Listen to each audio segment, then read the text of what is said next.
Every evening, an elderly black cleaning lady quietly waited outside the executive dining room. She never asked for money, never begged for favors, only the leftovers everyone else threw away. The CEO noticed her routine and assumed he understood her story. But one rainy night, curiosity overcame judgment. He followed her through forgotten streets to a tiny, crumbling house at the edge of town. When she unlocked the door and the lights came on, what he saw inside shattered everything he believed about poverty, dignity, and the woman everyone had spent years overlooking. Marcus Hale turned 42, the same year Forbes named his company one of the top 50 mid-sized corporations in the country. The article called him disciplined, visionary, self-made. He kept a framed copy of it, not on his office wall, but in his desk drawer, face down, beneath a stack of quarterly reports he reviewed every Monday morning without fail. He had never needed the flattery of public praise to motivate him. What moved Marcus Hale was not the applause of strangers, but the clean, unambiguous logic of results, numbers that climbed, projections that held, systems that ran without friction. He had built Hale Consolidated from a small logistics firm operating out of a leased warehouse in the industrial district into a company that employed nearly 400 people across 3 states. He had done it without inheritance, without connection, without the safety net that cushioned so many of his peers at the business roundtables he occasionally attended and quietly despised. He believed, with the kind of certainty that only a man who has earned everything through sacrifice can believe, that the architecture of a person's life was largely the product of their own choices. Not circumstances, not luck. Choices. He was not a cruel man. He gave to charity at the end of the fiscal year, quietly and without ceremony, as one might pay a necessary tax. He treated his employees fairly, enforced a clean code of conduct, and had never once asked a subordinate to do something he would not do himself. He was known, among the people who worked for him, as a man of his word, a reputation he had built over 2 decades, and guarded with the same vigilance he applied to every other asset in his possession. But there was a distance in him that even those who admired him could feel, a glass wall between Marcus Hale and the rest of the world, clear enough to see through, solid enough that no one could quite reach him. He had built it early, before the company, before the success. Back when distance was the only protection available to a man still deciding whether the world could be trusted. He had kept building it long after the need had passed, because by then it had become structure, load-bearing, integral, so embedded in the design of his life that removing it would have required taking apart things he could not afford to take apart. Or so he believed, in October, before a rainy Thursday night changed the calculation.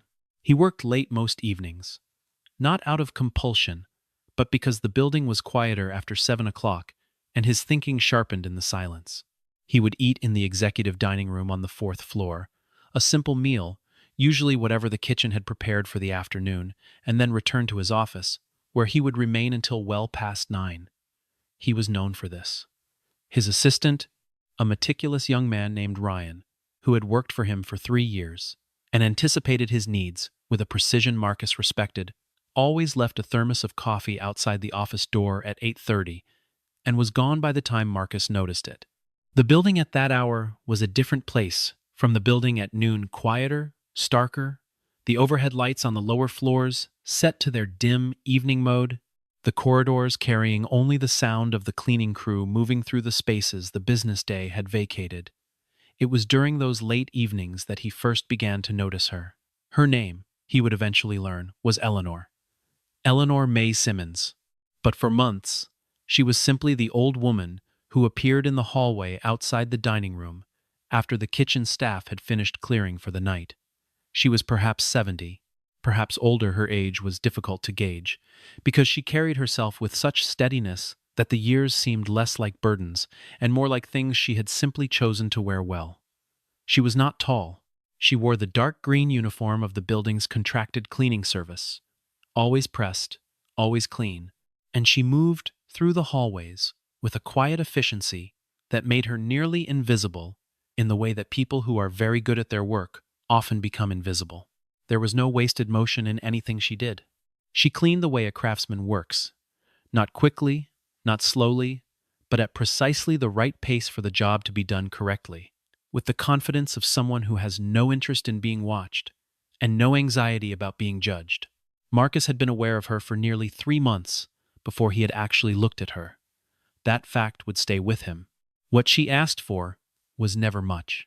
She would approach whoever was left in the kitchen, a prep cook, one of the serving staff, and she would ask, in a voice so carefully measured it barely registered above the hum of the ventilation system, whether there was anything left over that would otherwise be thrown away. Not money, not a favor, not a request to speak with anyone of authority. Just the food. The kitchen staff had grown accustomed to the routine. They would set aside a bag for her whatever remained from the evening's service, and she would accept it with a nod and a thank you that was brief but entirely genuine, not performative, not excessive. Then she would leave, every night, the same way. The bag was never overflowing. It was always the size of something one person could carry without effort, without drawing attention, without making any statement about need or want or circumstance. She made the whole exchange feel like something that simply happened, the way weather happened present, unremarkable, already finished by the time you thought to remark on it. And no one thought very much about it. One of the junior managers, a young man named Derek, who handled third-floor operations, had once made a remark in the break room. Something about how the old cleaning lady was probably feeding half the neighborhood on company food. A few people had laughed.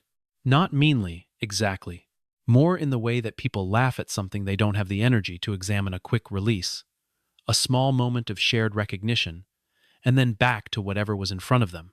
Marcus had not laughed. He had been passing the open doorway and had caught the tail end of the comment, and something about it had lodged itself in his chest, like a splinter too small to find, but too persistent to ignore. He had not said anything either. He had kept walking. That was the part he would return to later, not Derek's joke, but his own silence. He began to watch her, not obsessively, not with suspicion exactly, more the way a man who is trained to notice patterns in data begins to notice patterns in everything, the way a familiar variable suddenly starts behaving in a way the model does not predict. He watched her from the hallway, from the corner of the dining room, from the edge of his fourth-floor window that looked down onto the building's side entrance. She never took more than what fit in a single bag. She always said thank you. Her uniform was always pressed. She was never late to her shift. She never complained, never made demands, never lingered past the moment when the kitchen staff were finished and the bag was ready. She simply came, accepted what was offered, and left. What she did not do was equally instructive. She did not hang around after her shift in the way some of the younger cleaning staff did, trading phones in the lobby. She did not make small talk. She did not look for acknowledgement. She moved through the building like someone who had learned, long ago, that the most important work happens without an audience, and had decided that was perfectly fine. Marcus found himself replaying her movements, the way she folded the top of the bag neatly, before tucking it under her arm, the precise angle of her posture as she thanked the kitchen staff, the way she turned and walked to the exit, with the gait of a person who has already moved on to the next thing before the current thing has finished. It was the leaving that began to trouble him. The way she disappeared into the dark of the parking lot, not toward the bus stop at the corner, where the other cleaning crew members gathered, and not toward any vehicle he could identify. She simply walked, straight into the dark, every night, carrying the same bag, going somewhere he did not know. It was a Thursday in October when Marcus Hale decided to follow her. The rain had started around 6 in the evening, a steady, unremarkable autumn rain that darkened the pavement and collected in the gutters along Fifth Avenue. He told himself he was merely curious. He told himself it was nothing more than the same impulse that had once led him to spend an entire Saturday in a distribution warehouse, watching the flow of goods through every checkpoint, looking for inefficiencies no spreadsheet had yet managed to name. He told himself it was not judgment. He was not entirely honest with himself that night. He waited until she left the dining room hallway with her bag, the same quiet exit, the same economical movement, and then he gave her half a block before he followed. The rain made it easier. The sound of it covered his footsteps. The overcast sky brought the dark down early, thickening the air between the streetlights in a way that made the distance between them feel more generous. He had dressed practically, without realizing it, a dark coat, flat shoes, as if some part of him had known since that morning that he was going to do this. He kept his distance far enough that she would not hear his footsteps, close enough that he would not lose sight of her in the rain. She moved with a purpose that surprised him. There was no hesitation in her step, no searching for landmarks, no moment of uncertainty at any intersection. She knew exactly where she was going, and she had known it for a long time. She did not take the bus. She did not flag down a cab. She walked, straight down Fifth Avenue, then left onto Meridian, then through a stretch of blocks where the storefronts grew gradually shabbier, the streetlights more widely spaced, the sidewalks cratered and uneven. Marcus Hale had driven through this part of the city 1,000 times without ever really seeing it. From inside a car, moving at speed, it was simply a transitional zone, the kind of neighborhood that appeared briefly between somewhere and somewhere else, visible through glass, bracketed by traffic lights, present for perhaps 90 seconds before the next set of blocks took its place. On foot, in the rain, carrying nothing but a company umbrella he had grabbed from the coat rack by the lobby door, it was something different entirely. It had texture. The cracked pavement had a different feel underfoot than the paved sidewalks near the office. The absence of working streetlights created pockets of dark that you had to move through rather than past. The sounds were different, less traffic, more ambient noise from the apartment buildings, music from a window somewhere above, a television on too loud, someone's voice carrying through a thin wall. He was inside the city in a way he had not been inside it in years, possibly decades, and the discomfort he felt was not physical. It was the discomfort of a man realizing that the map he has been using does not match the territory. She walked for over an hour, 45 minutes, then 50, then 60, the bag steady in her grip, her pace unhurried, her head slightly bowed against the rain. She moved through a neighborhood of shuttered auto shops and boarded storefronts, then past a stretch of low brick apartment buildings with broken intercoms and handwritten notices taped to the glass doors, then down a narrow street that the city's planners seemed to have forgotten entirely. No sidewalk markings, no working streetlight, houses set back from the road behind overgrown hedges, and chain-link fences with rusted latches. Marcus walked through all of it. His shoes were wet, his coat was wet. He had stopped noticing the discomfort around the 40-minute mark, because somewhere in the second half of the walk his attention had moved entirely away from himself. He was watching her, the steadiness of her, the complete absence of self-pity in the way she moved. He had built an entire philosophy around the idea that how a person carried themselves told you everything about who they were. He was watching someone who carried herself like a person who had long ago made peace with something he had not yet been asked to face. She stopped in front of a house, at the end of a dead-end lane, a small wooden structure, one story, with a porch that sagged on one side and a roofline that had been patched in at least 3 places with mismatched shingles. The paint had faded to a color that might once have been white or pale blue. It was impossible to say in the dark. One of the porch steps was missing. The window on the left side of the door had a crack across the lower pane that had been sealed with a strip of silver tape. A gutter had come loose on the right side and hung at an angle, letting the rainwater run straight down the wall in a dark stain that had clearly been there for more than one season. Marcus stood at the edge of the lane, in the shadow of a large oak tree whose roots had long since broken through the sidewalk, and he watched Eleanor May Simmons climb her porch steps carefully, one hand on the railing, and fit her key into the lock. The door opened. The light inside came on, and Marcus Hale stood in the rain and stared, and did not understand what he was seeing. He had expected, in some version of the story he had been constructing during the walk, to find something that confirmed what he thought he already knew: a crowded household. A family living in difficult circumstances who relied on the food she brought home. Perhaps children, perhaps grandchildren. The kind of situation that, while undeniably hard, fell within the category of things his mind had already labeled and filed. What he saw instead, through the window from where he stood, was a house that contained almost nothing: a wooden table, 2 chairs, A lamp, a small bookshelf along the far wall, its shelves filled to capacity with what appeared, from this distance, to be paperback books and binders. A braided rug on the floor, worn but clean. No television, no visible clutter, no sign of another person. The house was immaculate, in a way that struck him as something more than cleanliness. It was the kind of order that a person creates when the things they own are the things they have chosen, not simply the things they have accumulated. And then he noticed what she was doing with the bag. She had set it on the table and was unpacking it with the methodical care of someone following a procedure they had performed many times before. She sorted the contents containers of soup, wrapped portions of bread, sealed packets of cut fruit, and began transferring them into a row of smaller containers she retrieved from a shelf near the sink. Each container received a portion. Each portion was then labeled a small strip of tape, a marker, writing he was too far away to read. She moved from one container to the next without pause, without waste, without a single motion that was not deliberate. She did not eat. She did not taste anything. She simply worked, quietly, in her clean and nearly empty house, portioning out food that someone else had been prepared to throw away, and Marcus Hale stood outside in the October rain and felt something shift in his chest that he did not have a name for yet. He left before she finished. He walked back the way he had come, through the forgotten streets, past the shuttered shops and the broken intercoms and the cracked sidewalks, back to the avenue where the lights were brighter, and a cab found him within 2 blocks.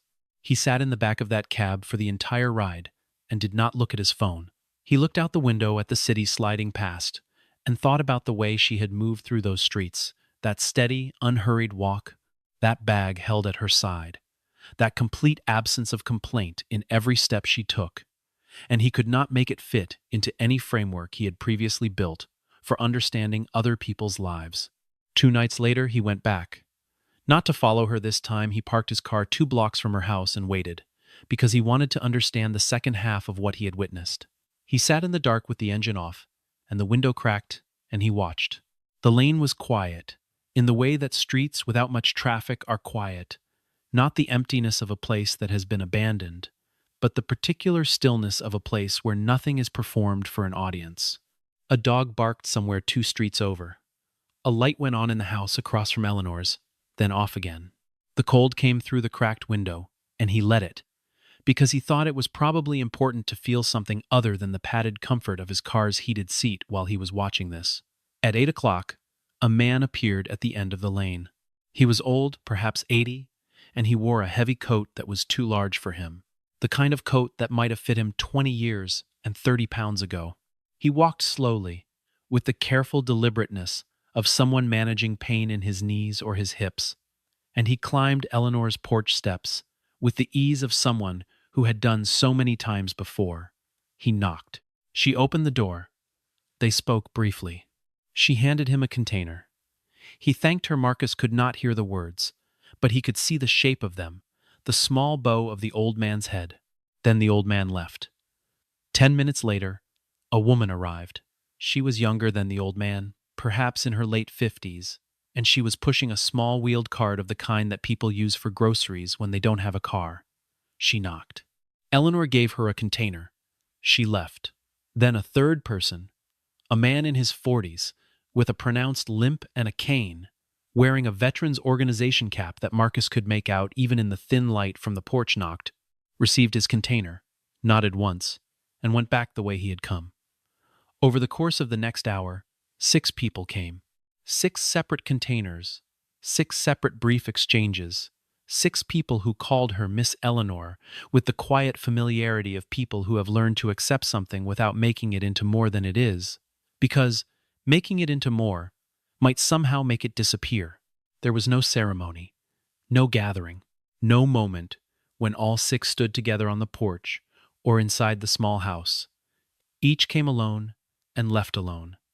The exchanges lasted less than a minute, and yet Marcus had the impression, watching from his dark car with the cold coming in through the window, that what he was witnessing was a community, not the organized, institutional version of a community, with its meetings and its committees and its press releases, but the thing that communities are before they become organized, a set of people who know each other through a shared necessity, and who have learned, through the person at the center of that necessity, how to receive without shame and give without display.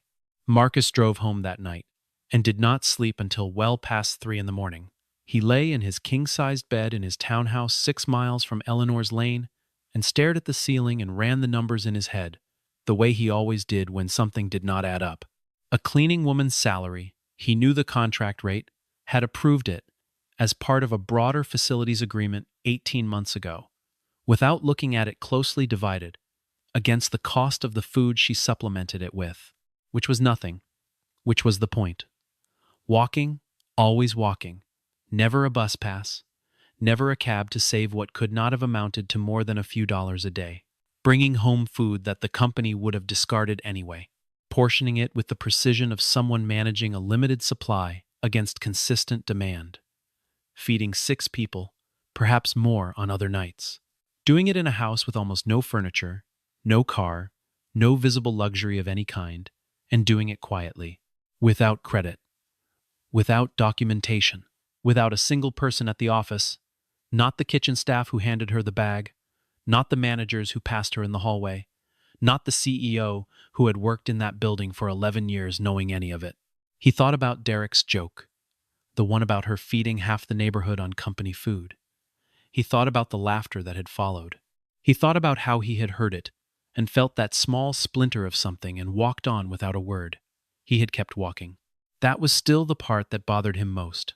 Not that the joke had been made, but that he had been capable of feeling the wrongness of it and choosing, without much deliberation, to simply keep moving. He began asking questions the next morning. Carefully, indirectly, he asked HR for the employment records of the contract cleaning staff, which was not unusual, and he cross-referenced the file for Eleanor May Simmons against the city's public database for nonprofit registrations and community organization records. What he found required 3 more days of quiet investigation, pulling threads from public archives and the digitized records of the city's social services office, cross-checking dates against news coverage he found in the library's online database. Eleanor Simmons had worked for 31 years as the director of a community kitchen in a neighborhood called Millbrook, on the east side of the city, a neighborhood that had since been largely demolished to make way for a highway expansion project that had been completed 15 years ago. The kitchen had served upward of 60 people per day at its peak.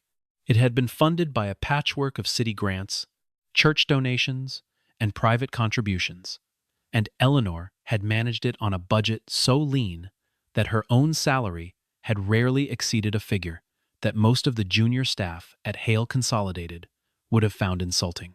She had not managed it from behind a desk.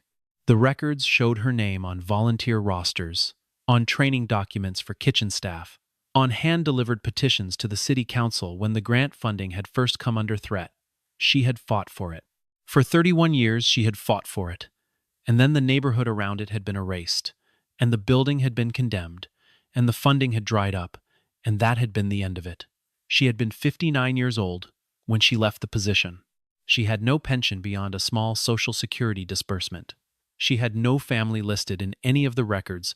Marcus could find no children, no spouse, no next of kin noted anywhere in the documents he could access.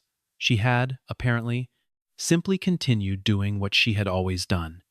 Smaller scale, different method, same purpose. She had found a job that put her near food that would otherwise be wasted, and she had built, out of that access and her own habit of 30 years, a system so modest that no one had thought to name it. Marcus sat with that information for a long time. He did not rush toward a response. This was one of the habits that had made him effective as an executive, the ability to let information settle before he acted on it, to resist the impulse toward immediate resolution. But the information would not fully settle. It kept surfacing at inconvenient moments. During a budget meeting on Wednesday, when the catering manager mentioned offhandedly that the dining room had wasted an unusual amount of food that week because a client dinner had been canceled and the food had already been prepared. During a site visit to one of their distribution centers, when he passed the break room and saw 3 full trays of catered food sitting untouched because the meeting they had been ordered for had run long, and no one had remembered to clear them. During a call with a supplier who mentioned, in the context of pricing negotiations, that his company's food waste costs had increased significantly in the past quarter. Marcus had responded appropriately in all three conversations, nodded at the right moments, asked the right clarifying questions, moved on. But something was accumulating. He had spent 11 years running a company that prided itself on operational efficiency, and somewhere in that 11 years, he had allowed the single most consistent form of waste in the building to go not just unaddressed, but entirely unnoticed, because it was food. Because it was not a line item that anyone was tracking with the same rigor applied to inventory or fuel or materials. Because the people it might have served existed in a part of the city that no one in the fourth-floor dining room thought about when they sat down to lunch, a part of the city that was crossed daily on the way to somewhere else, and seen without being observed, the way you can know the color of a neighbor's front door for 20 years without ever knowing their name. He said nothing publicly. This was a deliberate choice, and he had thought about it carefully before making it. He had seen enough corporate initiatives launched with fanfare and abandoned within 2 quarters to know that the announcement of a change and the change itself were very different things, that the announcement, in fact, often consumed the energy that the change itself required, leaving behind a beautiful framing and an empty structure. He went to the operations director, a woman named Patricia Okafor, who had been with the company for 7 years, and who he trusted precisely because she had never once told him what he wanted to hear when the truth was more useful. He told her he wanted a new protocol for food management, all prepared food that was not consumed to be packaged within 2 hours of service, stored properly, and distributed through a channel to be determined. He wanted it treated not as a charitable gesture but as an operational standard, the same as any other resource management procedure. He did not explain why. He did not mention Eleanor. Patricia looked at him for a moment, with the expression she wore when she was deciding whether to ask for more context or simply proceed. She proceeded. Within 2 weeks, the system was in place. The kitchen staff had containers, labels, a storage protocol, and a point of contact at a local food distribution network that would collect from the building 3 times a week. The waste dropped by over 70% in the first month. The numbers were quietly satisfying in the way that solved problems always were. But the more interesting number, the one Marcus found himself returning to in the evenings, was the rough calculation of how much food had been wasted over the 11 years he had run the building before any of this was in place. He did not calculate it precisely. He did not want to. The approximate figure was sufficient. But Marcus found himself still thinking about Eleanor. Not about what she had shown him in policy terms, that part he had acted on, and the action had been clean and logical. He was thinking about something harder to systematize. He had driven, one afternoon, past the end of her lane, and he had noticed things he had not noticed the first time in the rain. The sagging porch, the missing step, the cracked window with its strip of silver tape. He had noticed the state of the oak tree's roots heaving through the sidewalk. He had noticed the water stain on the left exterior wall below the roofline, the kind of mark that means a gutter has been backing up for more than one season. He had thought about the winter that was coming, the way cold moves through old wood and cracked glass, the way a heating system that has not been inspected in years becomes not just inefficient but dangerous. He sat with that for 3 days before he made a decision, and even then he made it carefully, because he understood in a way he had not understood before Eleanor showed him that help offered without understanding can become a different kind of harm. He had thought about what she had said about the delivery vehicle. If they see a fancy car, they'll be too embarrassed to take it. He had recognized the sophistication in that sentence, the decades of practical knowledge about how pride and need interact in human beings, the understanding that you can make generosity inaccessible by making it too visible. He did not want to make the same mistake with the house. He contacted the city's Housing Rehabilitation Office, not as Marcus Hale, CEO, which would have triggered a bureaucratic process measured in months, but through a community grant program that Hale Consolidated's foundation had been funding, largely as a tax structure, for the past 4 years. The program identified homes in specific zip codes that required urgent structural repair and arranged for licensed contractors to complete the work under the program's umbrella. No individual homeowner was named in any announcement. No press release was issued. The work was scheduled, completed, and documented as part of a quarterly community development report that most people filed without reading. Eleanor's porch step was replaced. The roof was patched properly. The cracked window was replaced with a double-paned unit. The heating system was inspected, serviced, and brought up to code. The gutter was cleared and reattached. It was done over 4 days while she was at work. When she came home on the 5th day, everything was clean and intact, and there was no note, no invoice, no sign that anyone had been there, except that the things that had been broken were no longer broken. Marcus did not tell anyone what he had arranged. He did not tell Patricia. He did not tell the foundation director. He did not tell anyone at the office. He knew, with the same precision he brought to every other calculation in his professional life, that the moment he told someone, it would become a story about Marcus Hale. And this was not a story about Marcus Hale. He was beginning to understand that with a clarity that was both uncomfortable and, in some way he could not yet fully articulate, necessary. He had spent 42 years building a narrative about what it meant to be self-made, what it meant to earn a life, what it meant to succeed. He had not been wrong about the work. He had not been wrong about the discipline. But he had been wrong quietly, persistently, in a way that had never quite surfaced, because no one in his world had ever given him a reason to look at it directly about what the work was for. It was Patricia who came to him first. She arrived at his office on a Tuesday morning in November with the expression she wore when something had happened that she had not known how to handle through any existing channel. She sat down and told him that 3 of the kitchen staff had come to her separately over the course of the previous week because they had done some research of their own. They had been curious about where the food was going now that the distribution protocol was in place. They had asked the distribution network contact, who had mentioned that one of the initial collection points had been established at an address in a neighborhood on the east side of the city. One of the kitchen staff had recognized the street name because her grandmother had lived nearby years ago. And one thing had led to another in the way that things always do when people start asking questions with genuine curiosity rather than institutional purpose. She told Marcus all of this, calmly and without drama, in the way that Patricia delivered most things, facts arranged in the order they needed to be understood, without ornament, without editorializing. And when she finished, she sat back and waited. Marcus looked at her for a moment, then he told her everything. He told her about following Eleanor, about the walk, about the containers and the labels, and the 6 people who came to the door, about the employment records and the 31 years and the community kitchen in Millbrook that no longer existed. He told her about the second night, sitting in the cold car with the window cracked, watching the old man in the oversized coat climb the porch steps. He told her about Eleanor's response when he had suggested having food delivered by company vehicle. The quiet, immediate logic of it, the way Eleanor had understood something about human dignity that he had not thought through. Patricia listened without interrupting, which was unusual for her.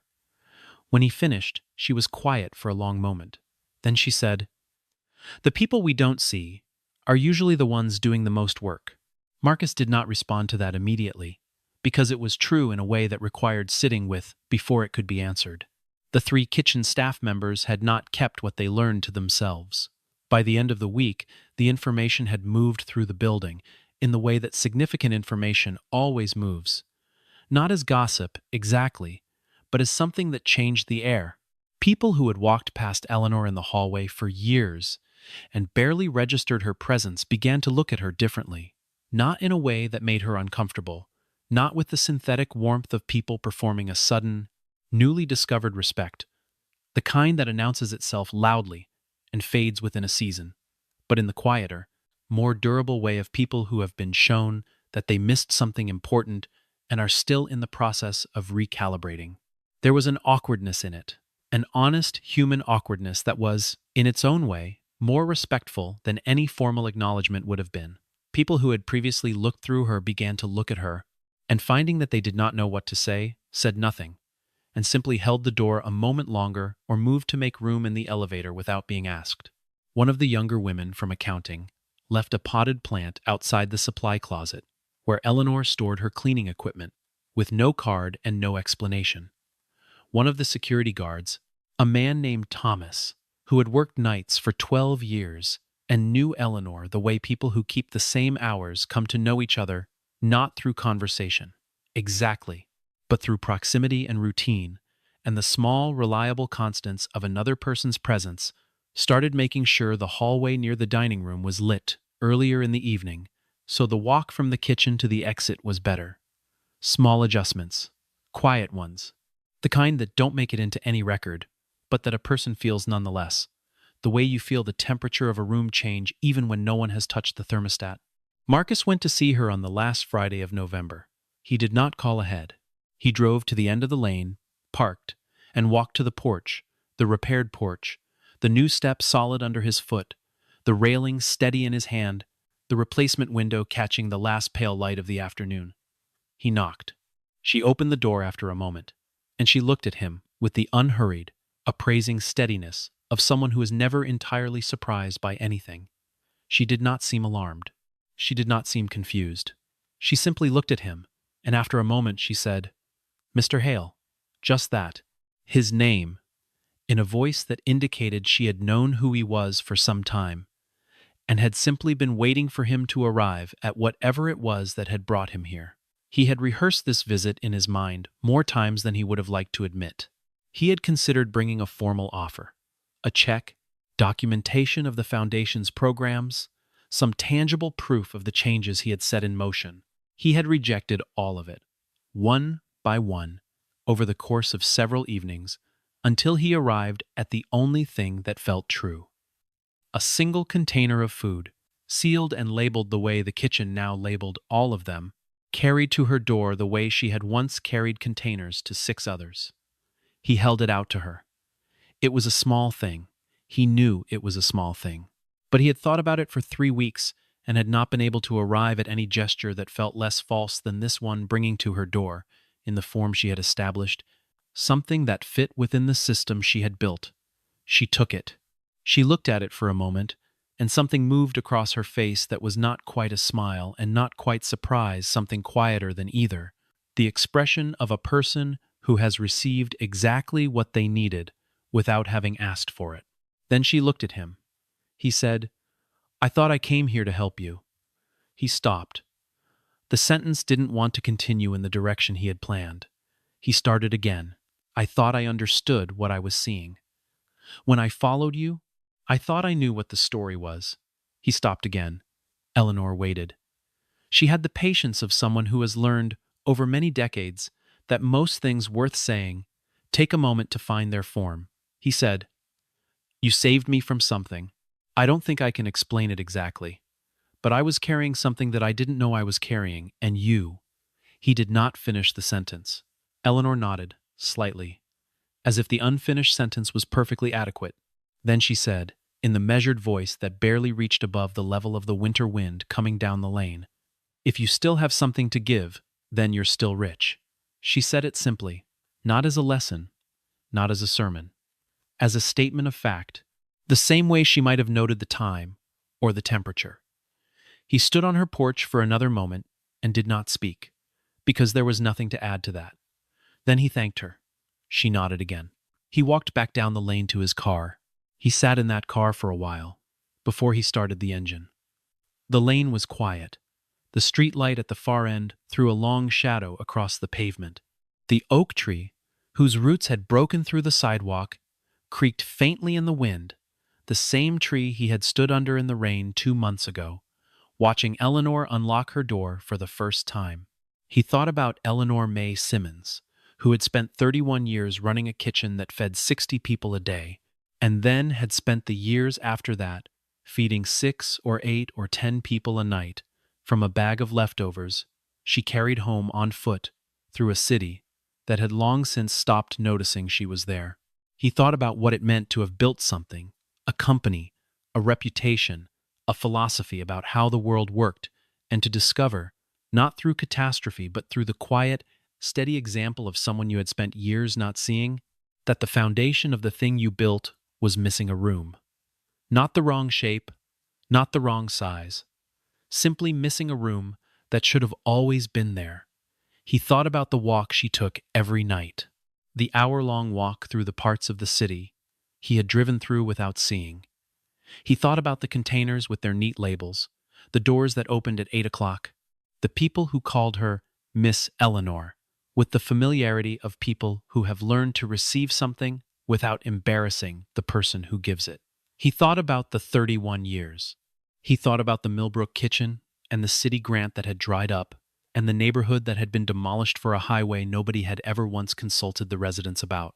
He thought about how many Eleanor Simmonses there were in a city of this size, people who had spent decades building things that institutions had funded and then defunded and then forgotten, who had simply kept going afterward on their own terms, with their own resources, without asking anyone's permission or waiting for anyone's acknowledgement. He thought about the plant outside the supply closet and Thomas adjusting the hallway lights, and Patricia sitting across from him and saying the people we don't see are usually the ones doing the most work. He started the engine. He drove home, through the city, the same streets he had always driven, the same blocks he had crossed 1,000 times, and this time he looked at them differently. Not with guilt. Guilt was too easy, too self-focused, too quickly discharged. He looked at them with the specific attention of someone who has decided to stop confusing familiarity with knowledge. The changes at Hale Consolidated in the years that followed were not announced at a press conference. They were not the subject of a corporate social responsibility report or a branding campaign. They happened the way all durable changes happen incrementally, specifically through the accumulation of decisions made by people who had been shown something true and had chosen not to look away from it. The food distribution protocol became permanent and was eventually expanded to include partnerships with 3 additional nonprofits serving different communities across the city. A transportation fund was established quietly through the same foundation channel Marcus had used for the housing rehabilitation program that provided transit passes to contract service workers at the building, the ones who took the bus or, in some cases, walked long distances through neighborhoods that the city's infrastructure had not prioritized. A network of community meal programs was funded, not through a single large donation that would look good in a year-end report, but through consistent, unremarkable annual contributions that were renewed without fanfare and without condition. Within 5 years, Hale Consolidated had become the first company in the city to achieve a certified zero food waste standard, a distinction that brought a modest amount of industry attention, and several requests for interviews that Marcus largely declined, directing journalists instead toward the distribution network coordinator and the kitchen staff who had built and maintained the system on the ground. The story behind that standard, the real story, the one about an elderly black woman who had walked home through forgotten streets every night for years carrying a bag of food that a company had been prepared to throw away, was not the kind of story that appeared in any press release. Marcus Hale had come to understand, with the precision he brought to everything he built, that some things lose their integrity the moment they become material for branding. Some things only remain true if they remain quiet. Eleanor May Simmons continued to work her cleaning shift at the building for another 3 years, until she turned 74 and decided that her body had carried enough of the city's floors for one lifetime. She left quietly, the way she had always moved, without announcement, without ceremony, without waiting for anyone to notice. The kitchen staff made her a cake on her last day. Thomas walked her to the door. A few of the accounting staff stood in the hallway, not quite sure what to say, which was all right, because Eleanor had never required anyone to say the right thing. She simply thanked them, in the same voice she had always used, measured, genuine, exactly sufficient, and walked out into the evening. Marcus Hale was not in the building that day. He was at a site visit 3 states away, and he found out about her last shift through a brief message from Patricia that arrived while he was in the middle of a conversation about distribution capacity. He excused himself from the conversation, stepped into the hallway, and stood there for a moment reading the message. Then he wrote back, "Make sure she gets the full pension supplement and that the food goes out as usual tonight." Patricia confirmed, both within the hour. He went back into the meeting. The real wealth, Eleanor had told him, was in what you still had to give. He had been thinking about that sentence for years. He was still thinking about it. He suspected he would be thinking about it for a long time, possibly for the rest of his life, which struck him not as a burden, but as the only kind of education that actually sticks. The kind that arrives not through a lecture or a report or a line in a Forbes article, but through a rainy Thursday night walk through the parts of a city you thought you knew, following a woman who never asked for anything except the food that was already going to waste, and who turned out, in the end, to be the wealthiest person in any room she had ever quietly and visibly cleaned.